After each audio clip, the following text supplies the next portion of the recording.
is NBC Palm Springs. Remembering Congressman John Lewis with a send-off that includes eulogies by those who knew him best and those who worked beside him, including 3 living presidents: former President Bill Clinton, former President George W. Bush, and former President Barack Obama, all honoring a man who led a life of service. And someday when we do finish that long journey towards freedom,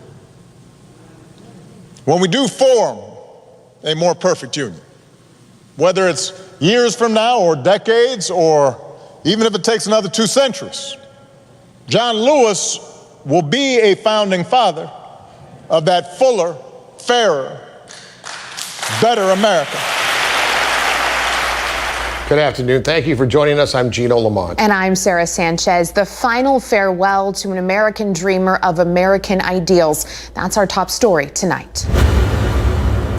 We shall overcome. Despite the deep sense of loss to the nation in the final farewell to Congressman John Lewis was an uplifting in song. At times it was emotional as House Speaker Nancy Pelosi remembered her colleague and friend. And of the 4 surviving former presidents, only Jimmy Carter was not able to attend. He's 95 years old, but he did send a letter that was read at the funeral. Our sitting president chose not to attend, and NBC's Chris Pallone has that story. The toll of church bells for Congressman John Lewis. More than a funeral, it was a celebration of life and that life's impact on the nation. Here lies a true American patriot who risked his life and limb for the hope and the promise of democracy. 3 former presidents and the House Speaker among those paying tribute to the man known as the conscience of the Congress. So when he spoke, people listened. When he led, people followed. We loved him very much. In his eulogy, former President Barack Obama remembered Lewis as a founding father of a fairer America. He always saw the best in us. And he never gave up and never stopped speaking out because he saw the best in us. Atlanta, just the final stop in a tour of significant places in Lewis's life. His final act, an essay published Thursday in the New York Times. Lewis writing, "In my life, I have done all I can to demonstrate that the way of peace, the way of love and nonviolence is the more excellent way. Now it is your turn to let freedom ring." It is so fitting on the day of his service, he leaves us our marching orders. Keep moving. John Lewis's journey now over, but his message and mission live on. Chris Pallone, NBC News. Congressman Lewis is buried at Southview Cemetery in Atlanta, Georgia. He's laid to rest next to his wife of more than 40 years. Lillian Lewis died back in 2012. Back here at home, a violent, active morning across the valley. Multiple departments report overnight shots. And in Palm Springs, a dramatic police chase ends in a neighbor's front yard. Olivia Sandusky is live at the crash site now with a recap of what happened. Olivia. Sarah, a car that was reported missing in Rancho Mirage was found after it came barreling through both the front and back gates here at this Palm Springs home. Fortunately, the owners weren't there at the time, so no injuries, but it did kick off a string of crimes overnight here across the Coachella Valley. There was a gate that was over there before, which is now over there. Ryan Lederman was watching TV in his home Wednesday night when he heard a strange noise. It was just a really loud impact. And then shortly thereafter, we saw the lights from the sirens. The driver of a stolen vehicle led police down Desert Way in Palm Springs before the car crashed through a residential gate and flipped onto a driveway. We went out to see what was going on, and the cops told us to just get inside the house. And we had no information for quite a while. Police say the driver ran from the vehicle, and while officers searched by helicopter, they've been unable to locate the suspect. Now they're asking neighbors for any helpful information. Unfortunately, this incident was just the first of several overnight crimes across the valley. A few hours later, the Riverside County Sheriff's Department responded to a report of multiple shots fired in Coachella. The victims reported that as they rode their bicycles on Calle Camacho past a white sedan, a male exited the vehicle and began to fire at them multiple times. No injuries were reported, and deputies arrested Eduardo Gonzalez for assault with a deadly weapon. This morning is very unique. We have not seen an incident like this in Coachella in some time. The sheriff's department then responded to a shooting in Rancho Mirage. They say an unknown suspect shot a man while driving near Calle Manzanita. The victim is expected to be okay. But that wasn't the end of the long list of crimes for the morning. Desert Hot Springs police also shut down West Drive between 1st and 2nd Street for a shooting. They say that investigation is ongoing. And the Riverside County Sheriff's Department hasn't confirmed if there's any connection between these crimes within the last 24 hours. They do say if anyone has any information about them, it would be very helpful if you came forward. Reporting live in Palm Springs, Olivia Sandusky. All right, thank you, Olivia. A group of healthcare workers gathered at Desert Regional Medical Center and at JFK Memorial Hospital. They're holding what's being called a meeting of membership rather than a formal picket. A strike was apparently canceled after an arbitration ruling. This, according to the union, they are rescheduling. These workers are part of the Service Employees International Union. They claim certified nursing assistants have no protection and are now being required to care for as many as 38 patients during a shift, putting their own health at risk. We tried to talk to some of the people on the site, but they are not allowed to talk to our cameras and instead wore tape over their masks to symbolize that they have been silenced. Well, all the school districts here in the Coachella Valley are set to begin their years online. Coachella Valley Unified School District still has teachers holding their virtual lessons on campus, but some teachers still want the option to do it from home or from the classroom. Our Kitty Alvarado joins us now with more. Kitty. Well, teachers we spoke with both on and off camera say this will put them and their families at risk when they can do the exact same job from the safety of their homes. Alexis Harding is a third-grade school teacher. She loves her job and students. The pandemic has transformed the hands-on job into one done on a computer screen. While she misses the human connection, I miss my students. Harding is adjusting to the virtual classroom. She spent countless hours building an online classroom that's interactive and fun for her students. Projects and links that would be helpful for them. But with school just a couple weeks away, the Coachella Valley Unified School District, where she works, is requiring teachers to go back to school and teach the virtual classes from classrooms, something she and many other teachers say should be a choice. The key to getting back to school as quickly as possible is to stop the spread of the virus, and staying at home is one of the best things that we can do. Carissa Carrera, president of the Teachers Union, says while they may be isolated in classrooms, they still have to share common areas like restrooms, leaving them exposed to a virus that can be deadly. You're asking them to choose basically between going to school at the site for no reason or staying home and protecting their loved ones. She says some of the teachers the district is asking to teach on site have already lost loved ones to the virus. And they've seen it firsthand, and they're terrified. Carrera says the district feels this is about accountability, but she says other districts in the valley, like Palm Springs Unified, are allowing this choice because they support their teachers and understand that technology makes it even easier to check up on them. It doesn't change the ability to hold teachers accountable to do their jobs. Dr. Maria Gandera, the superintendent of CVUSD, tells us they cannot comment during negotiations, but can say the district's priority is in ensuring the safety of their employees as they provide rigorous instruction to their students. Carrera and Harding say the district should trust and support their teachers during a time of loss and hardship for everyone. The bottom line is that our district needs to show that we can be treated like professionals. It's hurtful and frustrating that I'm not trusted to do my job that I care so deeply about. The teachers union and the district will meet tomorrow for negotiations. Carrera says if teachers aren't given a choice, many will retire, take a leave of absence allowed under the laws passed during the pandemic, or they may have to take up a vote and strike. We will keep you posted. I'm Kitty Alvarado. All right, thank you, Kitty. County officials report 470 new cases of coronavirus today in the county. The Coachella Valley saw 101 of those new cases. There were 6 new deaths reported in the county as well. Coronavirus coverage brought to you by East Valley COVID-19 testing site, serving residents of eastern Coachella Valley. Well, we are still under an excessive heat warning, and today it was so hot outside, the coronavirus testing site at the Riverside County Fairgrounds was shut down. It was simply too hot for workers and everyone in their cars who were waiting online to get those tests. Now, of course, this means if you schedule a test, it'll have to be rescheduled. The site will reopen on Sunday. This delay results any new information health officials are collecting as well. So again, too hot today and they shut it down. A brush fire in the Los Angeles area burns 240 acres.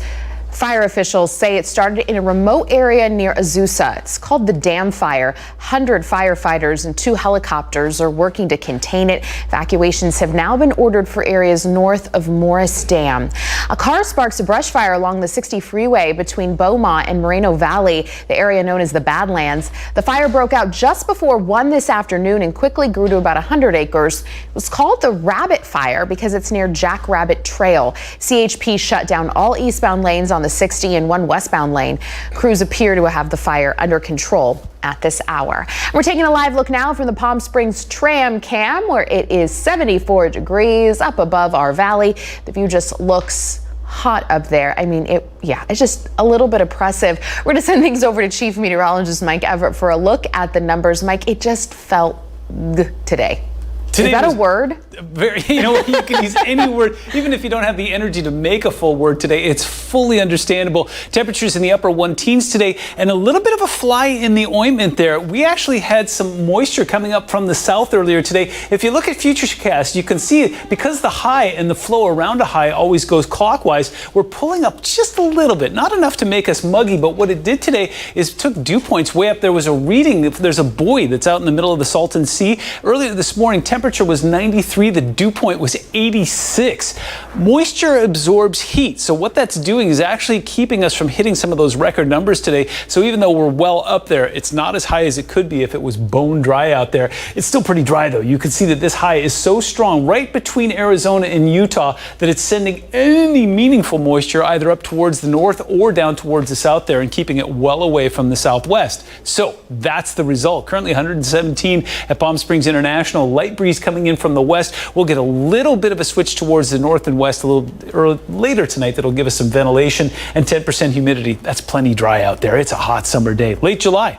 Go figure. So as we push the magic button, yeah, there's a lot of color here. I've got it zoomed way out to show you just how pervasive this is. Everything that you see in that purple or that fuchsia color there, that is an excessive heat warning. We are under one here in the Coachella Valley. We will be again on Friday, which looks like it'll be the peak of the heat wave. And then we'll start to see things back off on Saturday. It's going to be hot Saturday as well. And there is some good news in the 7-day forecast. Let's zoom that in and give you a little bit of a closer look what you can expect here. The big upgrade from yesterday is the heat advisory in the Inland Empire. Temperatures will be well over 100 there going into the weekend. Next 3 days brought to you by Comfort Air shows 120 on Friday. And then as we go into the weekend, we'll dial that back into the 1 teens. And as I mentioned earlier, this story gets a lot better. I'll tell it to you coming up. All right. Thank you, Mike. Still ahead, phasing out short-term rentals in Cathedral City. We'll tell you about that, and we'll also tell you why some property owners are not happy about it. And coronavirus fallout from the economy to the death of a former presidential candidate to the current president tossing around the idea of a delayed election. Stay with us.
Cathedral City Council is considering phasing out short-term vacation rentals, saying they hurt the overhauled neighborhood feel of, well, neighborhoods.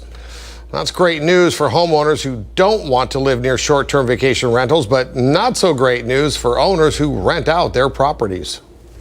Disappointed, really, is the main word that comes to mind. You know, I'm disappointed in the council's decision to go against the majority of the public who pleaded with them to keep STRs. Cathedral City Council will take this up again in August. We'll have more on the phasing out of short-term rentals tonight in our 6 o'clock hour. When we come back, Mike has a full look at that forecast, including this weekend. Mike. Sarah, it was hot today and we got into record territory, but it gets even hotter on Friday. I'll give you the details on that and the good news when we come back.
Welcome back. Well, another gorgeous live look, courtesy of our Agua Caliente Casino Cam, 16 stories high in Rancho Mirage, and looking out at the Sonoran Desert. Well, actually looking at Mount San Jacinto right now. Sunset's going to be gorgeous tonight.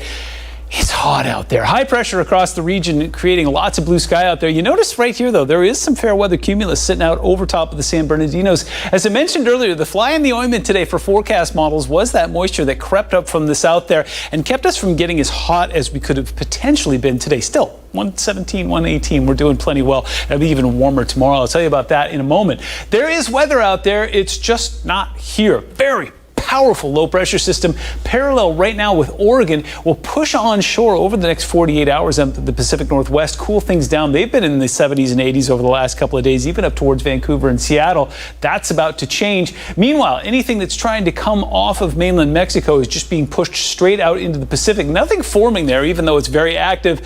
This is forming, though. This is our next tropical storm and potentially hurricane. I'm not even going to try to pronounce it. I'll work on that and get back to you at 6. But tropical storm status right now, not so good news for our friends in Puerto Rico. Remember last week when Gonzalo was making its way through there? Well, it made its way to the south there. Well, this one's going right over top of the island. Will get an opportunity to strengthen as it go over top of the Bahamas there. Could become a Cat 1 storm and then skirt the Florida coast. Now, 117 for us is hot, but it's not anything we get too excited about. Well, it's the same story in Florida. Category 1 storm right off the coast is, a thing, but it's not a major thing for them. We'll see if that strengthens and give you some updates there. But in the meantime, it looks like we are active down towards the Florida Peninsula. We're active here just in a very different kind of way. That excessive heat warning kicked in this morning at 9 a.m. will stay in place until Saturday at 9 p.m. It's going to be hot going into the weekend here. Temperatures in the upper 110s and possibly some low 120s. We'll take a look at that in a moment. Heat advisories now for basically everybody between us and the coast.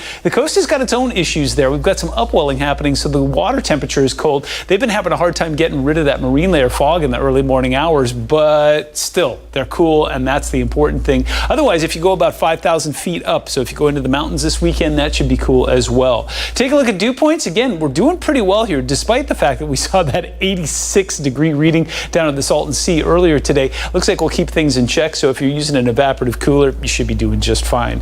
Almanac for today, we came within 1 degree of the record. 119 is the big number set back in 1957. Can you imagine before air conditioning? 118 is what we did today. 107 is the norm, and in the overnights, we blew it out of the water as well. Remember, yesterday we were 76, so yeah, we added almost 10 degrees to that. That's what moisture in the atmosphere does. 114 currently in Yuma, 117 in Phoenix. Havasu's got us by 1 degree. It's 112 in Vegas, and we've got some mid-70s up and down the coast. 71 in Santa Barbara, 103 in Bakersfield. 111 is your number out in 29 Palms. It's hot all across the Coachella Valley. Yucca Valley's in the low triple digits. 82 in Big Bear. It's 99 in Idlewild. It's going to be very slow to cool. We'll hit 99 at midnight tonight, and then we'll do our very best, but we'll start in the mid-80s tomorrow, and boom, here comes the hot day. Upper 40s as far as your dew points go. Look for 121 in Indio. We'll see if we break a record in thermal. 109 in Joshua Tree and 84 up in Big Bear. Your Comfort Air 7-day forecast shows little comfort on the immediate horizon, but look at late next week. That front moves in, and it's going to knock us back down to average on Wednesday.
Shocking numbers show the extent of the coronavirus pandemic on the economy. Susan McGinnis has that and unemployment benefits set to expire tomorrow. Americans already struggling with the effects of coronavirus. When COVID happened, I had no money. Getting a new dose of dire economic news. The U.S. economy putting in its worst performance on record, shrinking last quarter by nearly a third. More than 30 million Americans now collecting some form of unemployment. The pace of the recovery is slowing dramatically and may even be stalling. The president and his team insisting the economy is rebounding in a V-shaped recovery. We expect a much stronger third quarter and second half of the year. But for millions, hard times could soon get much harder, with supplemental unemployment benefits running out tomorrow. On Capitol Hill, negotiations on a new relief package remain at a stalemate. To think this is going on when we have up to 30 million Americans about to see a dramatic cut in their unemployment benefits is just unforgivable. Meanwhile, news today that Herman Cain, former Republican presidential candidate, has died of coronavirus. A prominent supporter of President Trump, he tweeted a photo of himself without a mask at a controversial campaign rally in Tulsa, Oklahoma on June 20th. He tested positive just 9 days later. The White House says there's no way of telling where or how Cain may have been infected. While Americans worry about what tomorrow will bring, President Trump looking ahead to November, tweeting with no evidence mail-in balloting is rife with fraud, suggesting the election be delayed, something he has no power to do. Susan McGinnis, NBC News, Washington. Yeah, only Congress can change the date of an election, and it would require new legislation to do so. We're back in a moment.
All right, if you missed any or a part of this show and you'd like to see it, or there's a story you especially enjoyed that you'd like to see again, just scan this QR code. It'll take you to any one of these places you see below: TikTok, Instagram, the Twitter, you got your YouTube, and of course Facebook. You can also find us on our website, NBCPalmSprings.com. See you at 6.